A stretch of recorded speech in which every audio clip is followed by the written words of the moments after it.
Welcome back to Chickens, a Pig, and Cats. Oh my. So, I'm going to tell you about one day during the freeze when it was really cold outside. And Meep Meep had taken her chicks, her and the kids went out in the yard, and they were just wandering around, and they were scrounging for bugs and just having fun. And at one point I thought she would have brought the chicks back up on the porch. I kept looking out the window. They wouldn't be on the porch, they'd be out in the yard. And so I didn't worry about it, I just kept an eye on them. But I was still a little worried about it because it was so cold outside. And at one point I heard Meep Meep on the porch, and she was hollering for her kids because they'll make different sounds for different things. So I opened the front door, and she's waiting on the kids to come up on the porch. And Meep Meep was standing there, and I could just see her feet were just cold. And she was walking really slow, very slow, towards the door, carefully, as if her feet hurt. And they had been run around in mud puddles, ice cold water.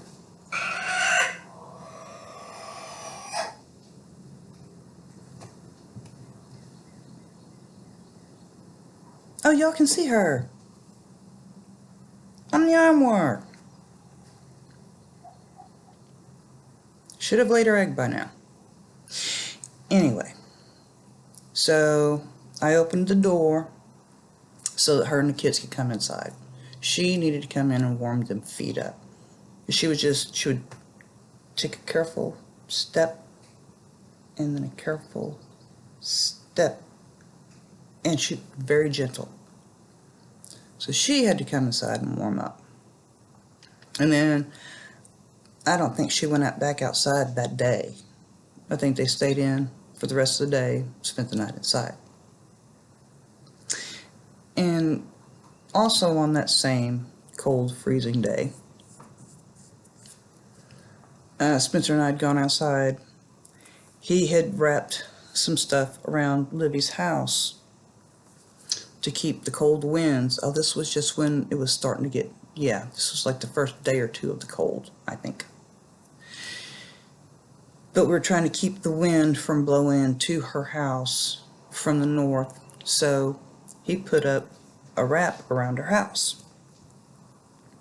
So the only access to go into her house would be to go under the front steps and then turn into her house. And then she had all this room. One thing I didn't think about while he was putting up this wrapping was her food pan.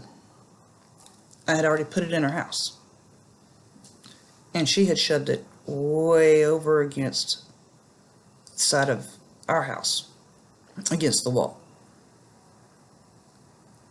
So the only way for me to reach her food pan was to take the broom, go up there, squish myself down. She got the steps and the porch. Squish myself down between the steps and the porch, and take the broom, look around that post, angle the broom, reach in and grab the pan and bring it to where I could reach it so I could fill it. Apparently she did not appreciate that, because I fed her breakfast, and of course while I'm sitting there squished up, it starts to rain. And I hate the cold, and I hate being cold and wet. That's the worst. That's, no cold and wet. One or the other. No, not both. So I put her food in the pan, come back out at lunch. She apparently did not want me moving her pan. She did not like where I had it. It was obviously in her way. She shoved it way back over in that corner where I had to drag it from the first time. So I went ahead, got the broom, did the same thing. Rinse and repeat. So the next day, I got an idea. Every morning, I get up, I get the kids on the bus, and I feed the animals. Well, I wake the kids up. I take that back. I wake the kids up while they're getting ready for school. I feed the animals. So the next morning after I'm scrunching down underneath the steps, when I get up, my back hurts. My lower back is sore from having to get up underneath there and squish myself.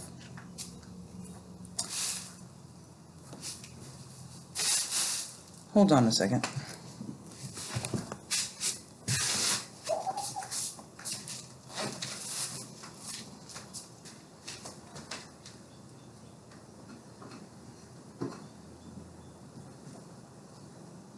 You still haven't laid your egg? Really? Seriously? Let me move the tape measure. No. And this. And this. And that. What's over here? Okay. Okay, I know, Grumpy. You ain't got one? You ain't got one under there. You take forever. Good grief.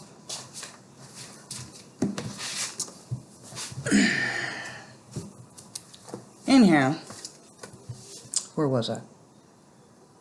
Oh, got the kids up, fed the animals on the bus. And that's when I came up with the idea, looking around the house, what am I gonna do? Found a litter, or grabbed a litter box. Since we have two of them sitting in here, they really only need one, because most of the time they go outside. Can't have a day without road drama too. Anyway, took the litter box, dumped it out, washed it out real good, and I put her breakfast in it. And I took it out there, and this way I was going to take this and set it just inside her house, which is apparently her bedroom area, and she did not like it there. Because when I walked out later to feed her again, she had pushed it out. Didn't want it in there. That's okay. That's fine. Made things easier for me, actually. So I would just put the feed in her box, shove it back in there, and when she was done with it, of course she's going to eat the food first. She ain't going to leave her persimmon corn sitting there. No. And then shove it back out. Well, shove it back out with her nose. So that's how we did it until the freeze calmed down and things warmed up and it was time to open up one side of her house again. Livy's house. So now since it's warm, very warm, every day, now she's got it opened up a little bit so that she can get her airflow. One thing I've been worried about with Livy is I've seen all these pictures and videos of pigs who get so big and rotund. They develop a huge roll of fat across their forehead, basically, that comes down over their eyes and they can't see. Can't see at all, really. So it's a good thing that pigs have a very strong nose, good ears, because I did not want Livy to end up blind. I wanted her to be able to see where she's going, what she's doing. I used to let her out of the fence, and she'd go out in the back area, and she'd roam around, play, get in trouble, wander into the neighbor's yard, have to go entice her back with a snack. We've managed to make the neighbors laugh pretty hard when she would go into their yard, and I'm over there trying to get her back, and just I think they've probably taken video of it because it was funny, and I wouldn't blame them. I think it was hilarious. It really was. But Livy gets fed her persimmon corn maybe 2 cups, not too much, 2 or 3 times a day. But she also gets scraps from me and from Pumpkin. Pumpkin brings scraps home from work. And Livy's face has gotten, well, Livy's fat face. She really can't see anymore. About a week ago, she was laying on the ground, rolled over for me to rub her belly, and I was rubbing her belly, and I reached up and I just kind of pulled down on her cheek and up on her eyelid, and I could barely see a little bit of her eye in there. Couldn't even see her whole eye. So now, I mean, she knows her way around the yard, so I can't let her out anymore.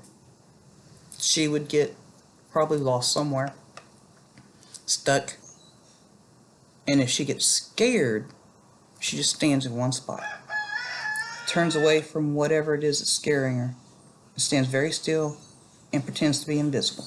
You can't see the Livy. You can't see Livy. She's not there because she's scared. But then when she hears my voice, she's okay. Unless she's mad, and then she'll still stand there with her back to me and acting like I'm not even there. But I don't want her to go out there and stand still, quiet and scared, and not know what to do, and me not be able to find her. Because even now, I can be standing right next to her, and I have to talk to her before I touch her, otherwise she squeals because she's scared. And I can accidentally bump her, not realizing I'm doing it, and she'll squeal and step back, and I feel bad for the poor baby. There's nothing I can do about it. It's apparently just what's going to happen. Unless anybody who watches this knows how I can change it, but I don't think there's a way. So, well, she just stays spoiled, and we love her. I'm going to end here.